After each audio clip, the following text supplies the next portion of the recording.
Bismillahirrahmanirrahim. Assalamualaikum warahmatullahi ta'ala wabarakatuh. Pertama-tama dan yang paling utama, marilah kita panjatkan atas kehadirat Allah subhanahu wa ta'ala. Tak lupa sholawat serta salam, mari kita curah limpahkan kepada baginda kita, yakni Kangjeng Nabi Muhammad Sallallahu Alaihi Wasallam.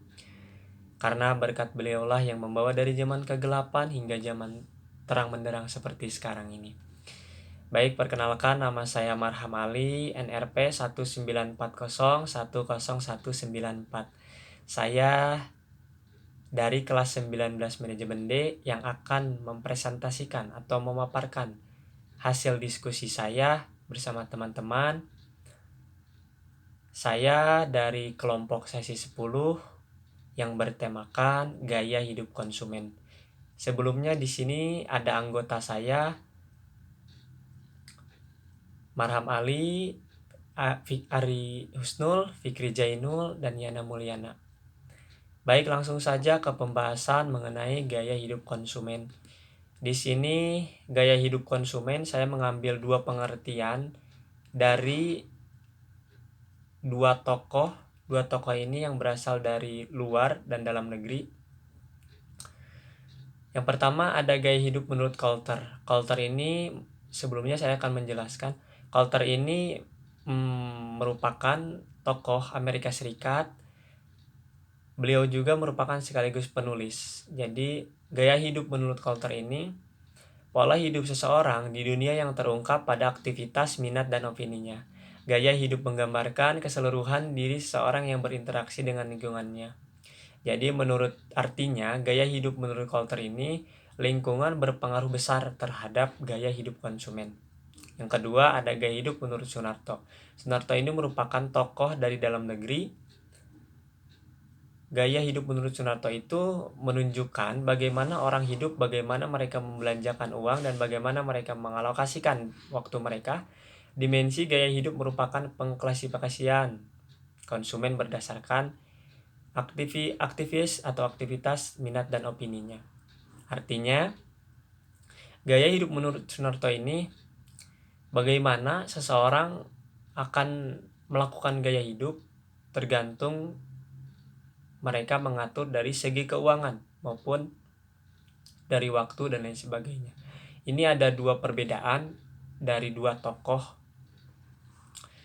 tentang gaya hidup konsumen atau pengertian tentang gaya hidup konsumen. Lanjut pemaparan materi tentang faktor-faktor gaya hidup. Di sini ada empat faktor. Yang pertama ada bagaimana mereka menghabiskan waktunya. Artinya bagaimana seseorang itu menghabiskan waktunya. Yang kedua ada minat mereka apa yang dianggap penting di sekitarnya. Jadi artinya minat yang seperti apa yang konsumen inginkan. Seperti itu. Yang ketiga ada pandangan baik terhadap diri sendiri maupun terhadap orang lain. Pandangan di sini merupakan hal yang positif terhadap diri konsumen. Yang keempat ada karakter-karakter dasar seperti tahap yang mereka telah lalui dalam kehidupan, berpenghasilan, berpendidikan, dan di mana mereka tinggal. Itu adalah 4 faktor-faktor tentang gaya hidup. Lalu ada pembahasan yang selanjutnya ada kategori gaya hidup. Kategori gaya hidup ini saya mengambil dua pengertian. Yang pertama ada sebelumnya Shimura mengategorikan gaya hidup menjadi dua bagian. Yang pertama itu ada gaya hidup normatif, di mana gaya hidup normatif ini menggambarkan pengharapan kultural tersebut dibebankan kepada individu oleh masyarakat mereka dan merujuk pada sistem nilai ekonomi dan konsumen sebuah masyarakat. Yang kedua ada gaya hidup pribadi. Gaya hidup pribadi ini merujuk pada keyakinan individu tentang aktivitas konsumen individu di dalam kultur atau subkultur mereka. Lalu ada pembahasan mengenai indikator gaya hidup. Indikator gaya hidup ini saya mengambil 3 pengertian. Yang pertama ada kegiatan, yang kedua minat, yang ketiga ada opini.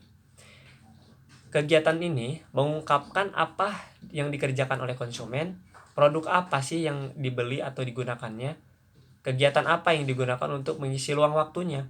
Seperti itu. Yang kedua ada minat, di mana minat ini mengemukakan apa sih minat mereka, apa sih minat konsumen, kesukaan konsumen, kegemaran konsumen, dan prioritas konsumen dalam hidup konsumen tersebut. Yang ketiga ada opini atau pendapat atau pandangan. Di sini sekitar pandangan dan perasaan konsumen dalam menghadapi isu-isu global, lokal, oral, ekonomi, dan sosial. Opini digunakan untuk mendeskripsikan penafsiran, harapan, dan evaluasi.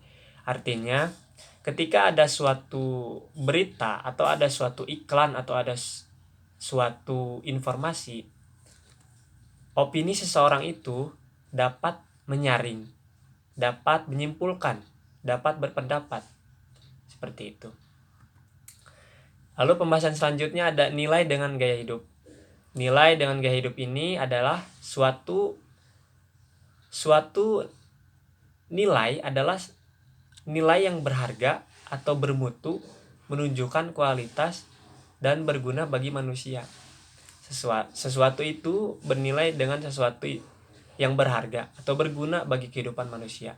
Artinya, nilai ini berpengaruh besar terhadap gaya hidup konsumen, di mana gaya hidup konsumen ini merupakan suatu titik hitam, di mana titik hitam itu sangat berharga bagi gaya hidup konsumen. Seperti itu. Lalu, gaya hidup konsumen ini tanpa didasari nilai-nilai itu merupakan kurang sempurna atau kurang menonjol dalam segi mereka menampilkannya. Seperti itu. Mungkin sekian pemaparan materi atau pembahasan materi mengenai gaya hidup konsumen.